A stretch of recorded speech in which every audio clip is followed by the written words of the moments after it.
बिस्मिल्लाहिर्रहमानिर्रहीम। अस्सलाम वालेकुम नादरीन, आप यूट्यूब चैनल देख रहे हैं। मैं इमरान ख़ान हूँ। कौमी कॉन्फ्रेंस का आज दूसरा दिन है। पहले दिन तो कामयाबी से मुकम्मल हो गई, कुछ ना कुछ करके 4 मरतबा जगह तब्दील करनी पड़ी अपोजिशन को।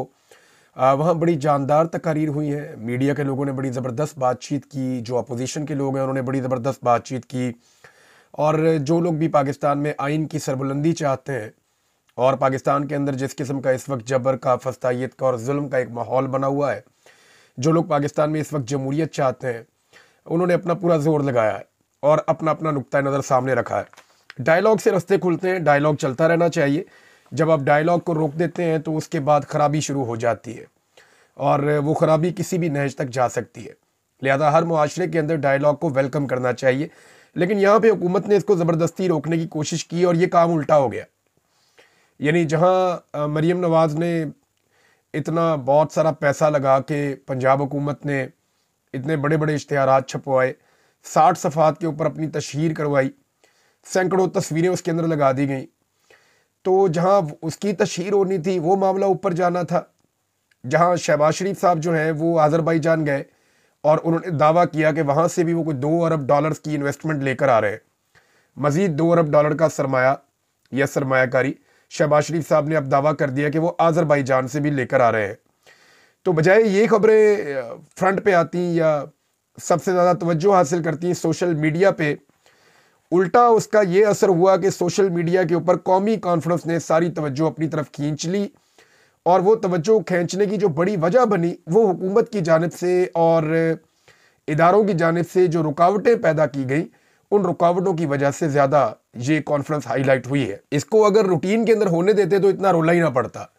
लेकिन जिस तरह एक जगह से पहले कैंसिल, दूसरी, फिर तीसरी, फिर चौथी जगह, और फिर जिस किस्म की फस्तायत और हथकंडे इस्तेमाल किए गए, तो उससे फिर माहौल पूरा का पूरा बदल गया।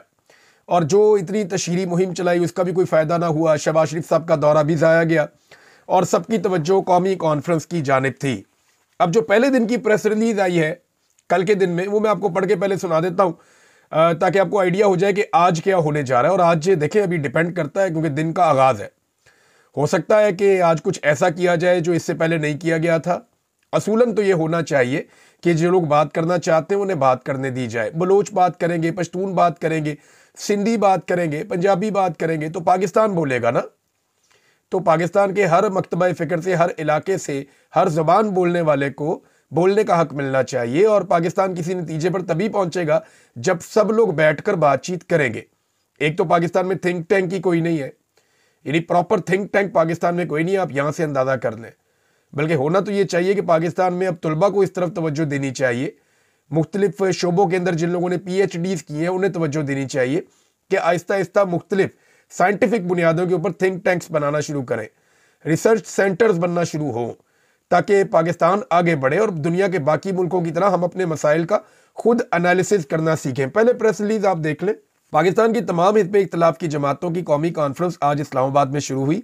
ये कॉन्फ्रेंस मुल्क में आइन की बतदरीज पामाली, गैर कानूनियत, गैर मुनसिफाना इंतखाबात और मुल्क में मीडिया पर बढ़ती हुई पाबंदियों के तनाजुर में शाहिद खाकान अब्बासी, साबिक वज़ीर आज़म और अवाम पाकिस्तान के कौमी कन्वीनियर और महमूद खान अचकज़ई, चेयरमैन पख्तूनख्वा मिल्ली अवामी पार्टी और चेयरमैन तहरीके तहफ़्फ़ुज़ आइन की दावत पर मुनक़्क़द की जा रही है। आज कॉन्फ्रेंस का पहला दिन था जिसमें लोगों ने भरपूर शिरकत की। कॉन्फ्रेंस का इनेकाद एक मुश्किल मरहला था। 3 मुख्तलिफ जगहों पर कॉन्फ्रेंस मुनक़्क़द करने की कोशिश की गई, लेकिन इंतज़ामिया की मुदाखलत और दबाव की वजह से बुकिंग कैंसिल की गई। इब्तदाई तकारीर में शाहिद खाकान अब्बासी, महमूद खान अचकज़ई ने शुरका को खुशामदीद कहा, ये वो सारी चीज़ें। उसके बाद फिर जो शहरियों के लिए मुल्क में आइन पर बात करना भी इस वक्त मुश्किल कर दिया गया है, और आइन की पामाली और इंतखाबात की चोरी सियासी अदम इस्तेहकाम पैदा करती है। सियासी इंतशार में ना माशी तरक्की हो सकती है, ना सरमायाकारी हो सकती है। इस बात की अशद ज़रूरत है कि हम बलूचिस्तान, खैबर पख्तूनख्वा और सिंध के मसाइल को हकीकी अंदाज में समझने की कोशिश करें और इन सूबों के मसाइल का तदारुक करें। अच्छा, 3 सेशन हुए जनाब, ये भी बताया गया इसके अंदर। पहले सेशन में मीडिया और सहाफ़ी बरादरी से मुकर्रीन ने खिताब किया और पीका कानून की शदीद मजम्मत की और साथ ही मीडिया के अंदर भी अखलाकियात की तरवीज की बात की है। दूसरा सेशन जो है वो अहम दानश्वरों की पैनल डिस्कशन थी। जिसके मुंतज़िम डॉक्टर तारक बनोरी थे। इस पैनल में अहम नुकात सामने आए हैं और आइन की बालादस्ती के हवाले से कहा गया कि दस्तूर के दो हिस्से हैं, एक वो जिसमें लोगों के हकूक़ की बात की गई है और दूसरे हिस्से में हुकूमत साजी और इदारों की तंजीम और इनके हदूद तय की गई हैं। लेकिन आइन की बालादस्ती की बात इक़्तिदार के हुसूल की हद तक तो की जाती है, लेकिन लोगों के हकूक़ के हवाले से आइन की बालादस्ती की बात नहीं की जाती। फिर जनरल लोधी साहब ने वहाँ पे कहा कि पाकिस्तान में आइन और कानून की गाड़ी पटरी से उतर चुकी है और इसे सिर्फ इदारों की सवाबदीद पर छोड़ दिया गया तो ये कभी वापस पटरी पर नहीं चढ़ सकेगी। लेकिन इसके लिए तमाम कौमी सियासी लीडरशिप को मिलकर काम करना होगा, वरना हम एक ख़तरनाक सूरत हाल की तरफ बढ़ रहे हैं। बात बहुत ठीक की है उन्होंने। देखे, इदारों की ये कैपेसिटी नहीं होती क्योंकि इदारों में मुलाजमीन होते हैं और मुलाजमीन कभी भी कोई चीज़ पटरी से उतर जाए उसको वापस पटरी पे नहीं ला सकते। इसके लिए रिफॉर्म्स करनी पड़ती है और इसके लिए लीडरशिप को सामने आना पड़ता है। अब पाकिस्तान के अंदर जो सियासी लीडरशिप है वो इस वक्त ऐसी दस्तों गिरबां है एक दूसरे के साथ कि क्या वो ये रोल प्ले कर सकेगी इस वक्त। देखिए, आपको सुनने में बहुत अजीब लग रहा होगा, मैं नवाज शरीफ की बहुत तनकीद करता हूँ, उनके ऊपर शदीद नाकिद हूँ मैं नवाज शरीफ का और उनके ख़ानदान का और उनकी ख़ानदानी सियासत का बड़ा मैं नाकिद हूँ। लेकिन मैं सीरियसली आपको ये बता रहा हूँ कि अगर पाकिस्तान को इस वक्त इस जंजाल से निकलना है तो फिर सबको बिठाना पड़ेगा, सबको बैठकर पाकिस्तान के इदारों को उनकी आइनी हुदूद में वापस धकेलना पड़ेगा और पाकिस्तान को आइन की पटरी पे वापस चढ़ाना पड़ेगा। और अगर ये अभी ना किया गया तो फिर ये अवाम अपने हाथ में चीज़ें ले लेगी और जब फिर अवाम अपने हाथ में चीज़ें लेगी तो फिर कैदी जाने और अवाम जाने, फिर तो किसी को कुछ बचेगा नहीं किसी के हाथ में। लिहाजा इस वक्त जो सियासी क़यादत दस्तयाब है वो इस बात को समझे कि मामले को उस नहज तक ना लेकर जाए कि कल उनसे ये मामला संभाला ही ना जाए। अब जनाब महमूद खान अचकज़ई के कुछ स्टेटमेंट जो है वो बड़े इंपॉर्टेंट हैं, वो मैं आपके साथ शेयर करना चाहता हूँ। एक तो उन्होंने जनरल डिगॉल, एक फ्रांसीसी जनरल था, ये इसका बड़ा रोल है यूरोपीय यूनियन के क़याम में भी। तो ये जो जर्नैल था इसके ख़िलाफ़ तलबा ने एक तहरीक चला दी थी और उस तहरीक के ख़िलाफ़ इसने अपनी फ़ौज को, फ्रांसीसी फ़ौज को हुक्म दिया था कि तलबा पर गोली चला दी जाए। लेकिन फ़ौज ने हथियार फेंक दिए थे और ये कह दिया था कि हम अपने बच्चों पे गोली नहीं चला सकते। तो महमूद खान अचकज़ई साहब ने कहा जी हमें अपने सिपाहियों में वो वाला जज्बा चाहिए। एक तो उनका ये स्टेटमेंट था। दूसरा, अचकज़ई साहब ने फरमाया कि जासूसी के इदारे मुल्क की आंख और कान की तरह होते हैं। हमारे यहाँ जासूसी के इदारे खुद लोगों को करप्ट बनाकर उनकी फाइलें बनाते हैं। जो नुस्खा आज हमारे जासूसी इदारे इस्तेमाल कर रहे हैं वो निज़ाम रूस इस्तेमाल कर चुका है और वो बुरी तरह नाकाम हुआ। इसके बाद एक और उन्होंने बात की, आइन कहता है जो आइन को नहीं मानते उनके खिलाफ खड़ा होना, बगावत करना हर पाकिस्तानी का फ़र्ज है। हम मुल्क के बागी नहीं हैं, इन कुव्वतों के बागी हैं जो मुल्क को अपनी मर्जी, करप्शन, मार धाड़ और खरीदो फरोख्त से चलाते हैं। उन्होंने कहा कि दफ़ा 144 की खिलाफ वर्जी पर आप लोगों को गोलियां मारें, वजीर आज़मों को फांसी चढ़ाएं या जेल की हवा खिलाएं। जो आइन से खेलते हैं उनकी कोई सजा नहीं, ये रवायत कबूल नहीं है। ज्यादा मजबूर किया गया तो असेंबली को नहीं चलने देंगे, महमूद खान अचकज़ई साहब ने यह भी कहा। अब नाज़रीन, आज के दिन में यहाँ क्या होता है कौमी कॉन्फ्रेंस में, ये मैं आपको नेक्स्ट वीलॉग में रिपोर्ट कर दूंगा। लेकिन एक और डेवलपमेंट आज के दिन में हो रही है और वो डेवलपमेंट रिपोर्ट हुई है। मैं डॉन से आपको ये रिपोर्ट बता देता हूँ पढ़ के। वफाकी हुकूमत ने वफाकी काबीना में तोसी का फैसला कर दिया है। पहले जो झंडे गाड़ रहे हैं वज़ीर इस वक्त मौजूद हैं हुकूमत में, ऐसे ही मज़ीद वज़ीर अभी हुकूमत के अंदर फिर शामिल किए जाएंगे। फार्म 47 पे जो जाली जीत कर आए हुए हैं, बगैर इलेक्शन जीते जो लोग आए उनको पहले भी वज़ीर बनाया गया है। मज़ीद वज़ीर भी अब काबीना के अंदर शामिल किए जाएंगे। यानी इस हुकूमत का कॉन्फिडेंस कुछ वापस आ रहा है, या हुकूमत को ये लगता है कि शायद अब वो मज़ीद टाइम निकाल सकते हैं जो हालात पैदा हो रहे हैं। अब इसके अंदर आप ये दो तीन फैक्टर्स ऐसे हैं कि एक साल गुजारने के बाद ऑब्वियसली एक हुकूमत को ये लगता है कि अगर हमने एक साल गुजार दिया है तो हम और टाइम भी गुजार सकते हैं। लेकिन क्या अपोजिशन इस हुकूमत को मज़ीद टाइम गुजारने देगी, या अवाम इस हुकूमत को मज़ीद कबूल करेगी, या आलमी सतह पे आने वाला प्रेशर ये हुकूमत सस्टेन कर पाएगी, या जितना पैसा ये मांग कर ला रहे हैं उस पैसे की बुनियाद के ऊपर मुल्क को चलाना मुमकिन रहेगा। अब जो नए वज़रा जिनको शामिल किया जाएगा उनमें ज़राए बता रहे हैं कि 10-12 वज़ीर शायद जिनको नया लाया जाएगा, उनमें तारिक फजल चौधरी साहब का नाम आ रहा है, मुस्तफ़ा कमाल साहब का नाम आ रहा है, खालिद मक्सी का, हनीफ अब्बासी का, एक मुबारक ज़ेब भी आपको याद होगा जिसने अपने भाई के नाम पे वोट लिया था पाकिस्तान तहरीक इंसाफ का झंडा उठाकर और बाद में अपना वोट बेच दिया था 26वीं आईनी तरमीम के लिए। तो उसके साथ भी वजारत का वादा तो किया गया था, लेकिन उसके हवाले से कुछ लोग क्लेम कर रहे हैं कि उसको अगर वजारत ना भी मिली तो गुजारा हो जाएगा, क्योंकि उसके हवाले से कुछ ऐसी कमज़ोरियाँ उसकी इस वक्त निज़ाम के हाथ में है कि अब वो निज़ाम की पकड़ से बाहर जा नहीं सकता, वो निज़ाम के साथ साथ ही बेचारा अब घिसटता रहेगा। नाज़रीन, एक और ख़बर है, द न्यूज़ के अंदर ये आई है, पाकिस्तान के वज़ीर-ए-आज़म पूरी दुनिया में जाते हैं कि सरमायाकारी पाकिस्तान में लेकर आओ, सरमायाकारी पाकिस्तान में लेकर आओ। ओवरसीज़ पाकिस्तानियों को भी कहते हैं, जो गैर मुल्की हैं उन्हें भी कहते हैं पाकिस्तान में सरमाया लेकर आओ। लेकिन हमारे वज़ीर-ए-आज़म का अपना सरमाया ज़्यादातर कहाँ है? द न्यूज़ के ऊपर एक रिपोर्ट छपी है, उसमें असासों के बारे में बताया गया है कि किसके कितने असासे हैं 2024 के जो इंतखाबात हैं उनके गोशवारों के मुताबिक। तो इसमें जनाब एक जुमले के अंदर सारी कहानी है कि prime minister Shehbaz Sharif has more assets abroad than in Pakistan. अब जनाब ये शहबाज शरीफ साहब जो है, जो पाकिस्तान के वज़ीर आज़म हैं, उनके पाकिस्तान की निस्बत ज़्यादा असासे पाकिस्तान से बाहर मौजूद हैं। अब जो इस वक्त पाकिस्तान का वज़ीर आज़म है उसके ज़्यादा असासे पाकिस्तान से बाहर हैं और पाकिस्तान में उसके असासे कम हैं। वो कैसे दुनिया को कायल करेगा कि आप अपने असासे पाकिस्तान लेकर आए, जबकि वो खुद अपने असासे पाकिस्तान नहीं लाया। अब इमरान खान साहब का कोई एसेट पाकिस्तान से बाहर नहीं है, उनका जो कुछ है वो सारा कुछ पाकिस्तान में है।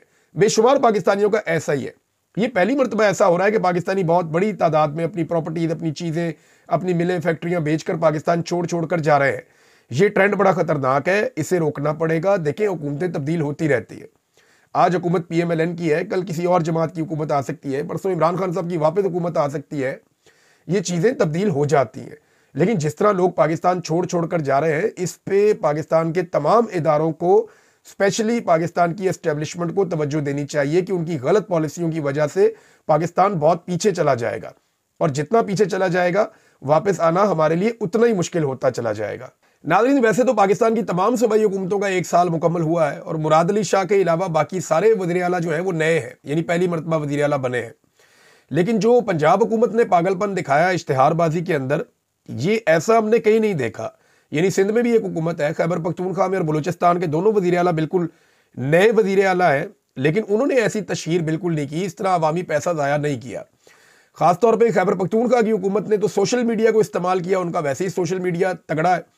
इसके ऊपर PMLN को या पंजाब हुकूमत, चाहे वो जाली है, उनको इस बारे में तवज्जो देनी चाहिए कि अखबारात अब कोई नहीं पढ़ता। अखबारात की जो टोटल सर्कुलेशन है ना, वो 2 ट्वीटों से भी कम होती है। तो उन्हें तवज्जो देनी चाहिए सोशल मीडिया के ऊपर, डिजिटल मीडिया के ऊपर, कि किसी तरह यहाँ पे वो अपनी प्रमोशंस करें, यहाँ पे वो चीज़ों को आगे लेकर चलें और दुनिया को बताएं कि उन्होंने क्या किया है। और अगर आपने कारनामे किए हों तो फिर आपको बताने की ज़रूरत नहीं रहती, लोग खुद ही आपकी कारकर्दगी को जानते हैं। ये तो नरगसियत का शिकार है और ये एक पागलपन है कि एक दौड़ लगी हुई है।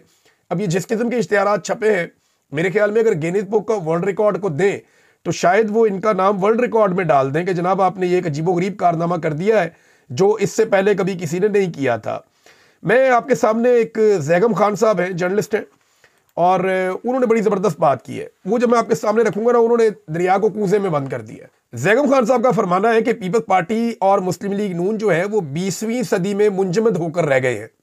इन्हें जदीद पॉलिटिकल कम्युनिकेशन की कोई फहम ही नहीं है।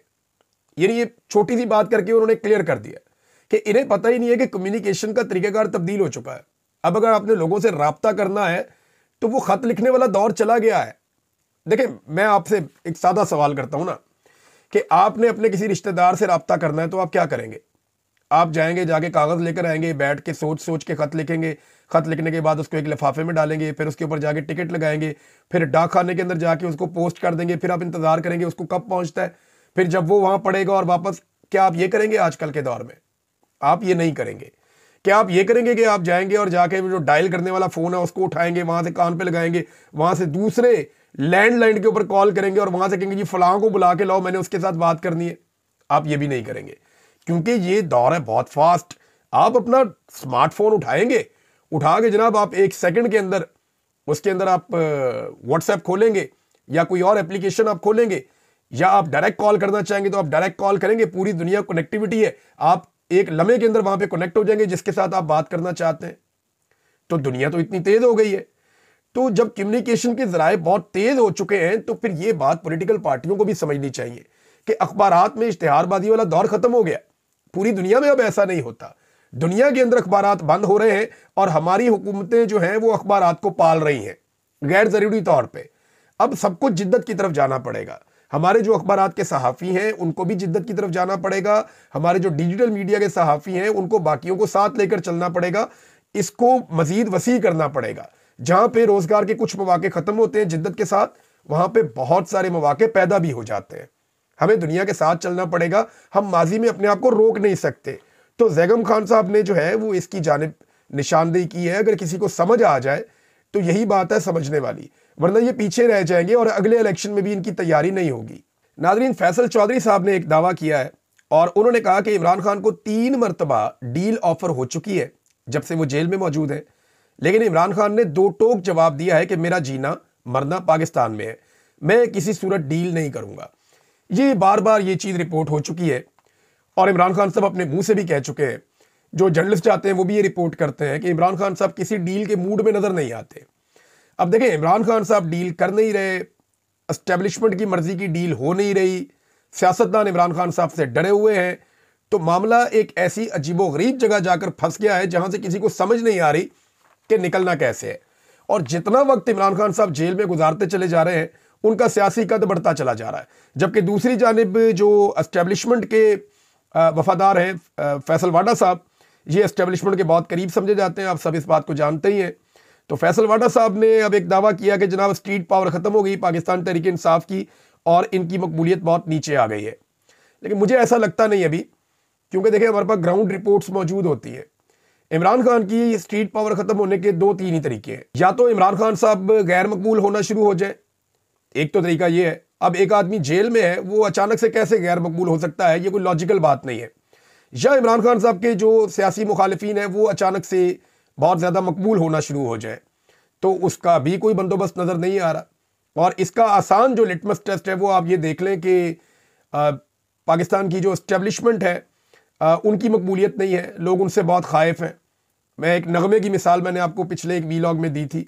मिली नगमा है, बड़ा ज़बरदस्त नगमा है, लेकिन देखिए उसको वो पजीरा ही नहीं मिली बदकिस्मती से, तो वहाँ मकबूलियत नहीं है। जबकि हुकूमत जो है वो किसी किस्म का रिलीफ दे नहीं पाई पब्लिक को। जब पब्लिक को रिलीफ भी नहीं दे रहे, आपकी मकबूलियत में इजाफा भी नहीं हो रहा और इमरान खान की मकबूलियत में कमी नहीं हो रही, तो आप कैसे कह सकते हैं कि पाकिस्तान तहरीक इंसाफ से स्ट्रीट पावर छिन गई है। और अगर पाकिस्तान तहरीक इंसाफ से जिस दिन उनके पास स्ट्रीट पावर नहीं रहेगी ना, उस दिन पाकिस्तान तहरीक इंसाफ के ऊपर से पाबंदियां भी खत्म हो जाएंगी और उन्हें कहा जाएगा कि आप लाहौर में जलसा करें, आप मुल्तान में जलसा करें, आप फैसलाबाद में जलसा करें, इस्लामाबाद में जलसा करें, फिर उन्हें फ्री हैंड दिया जाएगा। पाकिस्तान तहरीक इंसाफ के पास बदस्तूर अगर स्ट्रीट पावर मौजूद है, यही एक वजह है कि पाकिस्तान के इदारे और हुकूमतें इस वक्त तक पाकिस्तान तहरीक इंसाफ को कहीं पे भी किसी किस्म की भी पॉलिटिकल एक्टिविटी की इजाजत देने से कासिर हैं, क्योंकि वो ये समझते हैं कि जिस वक्त ये बाहर निकलेंगे तो ये बहुत बुरी तरह बेनकाब करेंगे पूरे सिस्टम को। नादरीन ने दो और चीज़ें हैं, दोनों बड़ी अफसोसनाक हैं, मैं आपके सामने रख देता हूँ। एक तो हबीब अकरम साहब का प्रोग्राम भी रोक दिया गया है, काशिफ अब्बासी साहब का प्रोग्राम इससे पहले रोका गया, ऑफ एयर कर दिया गया। फिर अब हबीब अकरम साहब का प्रोग्राम भी रोक दिया गया है, वो भी अब अपने प्रोग्राम में शिरकत नहीं कर सकेंगे। उन्होंने एक ट्वीट करते हुए ये बात बताई। ये इंतहाई अफसोसनाक बात है। ये वो मोतदल आवाज़ें हैं पाकिस्तान के मीडिया की जिनके बारे में सब ये कहते थे कि बड़े मोतदल अंदाज में बात करते हैं, ज़्यादा अग्रेसिव नहीं है। देखें, मैं थोड़ा सा मुंह फट हूँ, मेरे बारे में लोग कहते हैं कि ज़्यादा अग्रेसिव बात करता है। मेरे बारे में आप गिला और शिकवा कर सकते हैं, यानी मेरे साथ जो ज़्यादती हुई उसकी एक बड़ी वजह मैं खुद भी हूँ। मैं ये मानता हूँ कि जो कुछ मेरे साथ हुआ वो मैं भी उसके लिए एक वजह हूँ, मेरी तबीयत इस तरह की है। लेकिन ये तो बड़े अच्छे और नरम खून किस्म के लोग हैं, तो इनके प्रोग्राम्स क्यों बंद किए जा रहे हैं? इसका मतलब ये है कि किसी सूरत भी ये निज़ाम मानने को तैयार नहीं है कि इनके सामने हक गोई की जाए या इनके सामने कोई ऐसी बात की जाए जो इनको पसंद नहीं है। एक और खबर है, इसके लिए मैं शुक्रिया अदा करता हूँ अहमद वड़ाइच साहब का, और उन्होंने जो खबर दी है वो मैं आपको पढ़ के सुनाता हूँ। खबर तो तकलीफ दे है, लेकिन आप अंदाज़ा करें कितना बड़ा जिम्मेदार है और उसके साथ क्या किया जा रहा है। ये जनाब मुर्तज़ा जतोई साहब हैं, इनको दहशतगर्दी के केस में गिरफ्तार किया गया। जब इन्हें जमानत मिली तो 3500 रुपए छीनने के केस में इनकी गिरफ्तारी डाल दी गई। अब अंदाज़ा लगाएं कि 3500 रुपया छीनेगा मुर्तज़ा जतोई, ये इस मुल्क के अंदर हो रहा है और लगातार हो रहा है। फिर जमानत मिली इन्हें तो उसके बाद इनके ऊपर बकरी चोरी का केस डाल दिया गया और 14 दिन का रिमांड दे दिया गया। अब जनाब वो लोग जो बिलावल की तारीफ करते हैं वो बताएं ना। बिलावल हर जगह कहते हैं कि इमरान खान के दौर में मेरे वालिद और मेरी पुप्पो को गिरफ्तार किया गया। तो ये उनका दौर नहीं है वहाँ पे सिंध में। ये क्या हो रहा है सिंध में? यानी जो अली वजीर है वो कहाँ पे गिरफ्तार है? वो भी सिंध में गिरफ्तार है। जब वोट चाहिए था तो उसको सर पे बिठाया हुआ था, अब उसको इंसाफ चाहिए तो इंसाफ उसको देते नहीं है। ये अफसोसनाक सूरत हाल है, सबको अपने गिरबान में झांकना चाहिए। अब तक के लिए इतना ही। अपना ख्याल रखिएगा, अपने इस चैनल का भी। अल्लाह हाफिज़।